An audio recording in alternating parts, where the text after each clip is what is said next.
America ইরানের যুদ্ধ আরও ভয়াবহ রূপ নিচ্ছে। আমেরিকার প্রেসিডেন্ট ডোনাল্ড ট্রাম্প এখন বিবেচনা করছেন ইরানের সবচেয়ে গুরুত্বপূর্ণ তেল কেন্দ্র খাক দ্বীপ দখল করে স্থলবাহিনী পাঠানোর কথা। কিন্তু প্রশ্ন হচ্ছে, ছোট্ট দ্বীপ দখল করা কি আজও সহজ?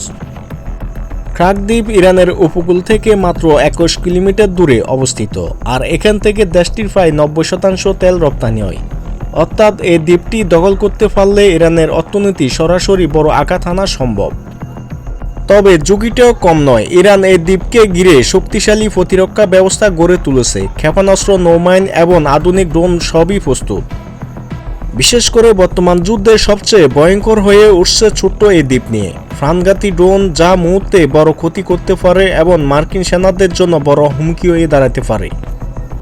আরেকটি বড় সমস্যা হলো, দ্বীপ দখল করা যতটা সহজ মনে হয়, সেটিকে ধরে রাখা ততটা কঠিন।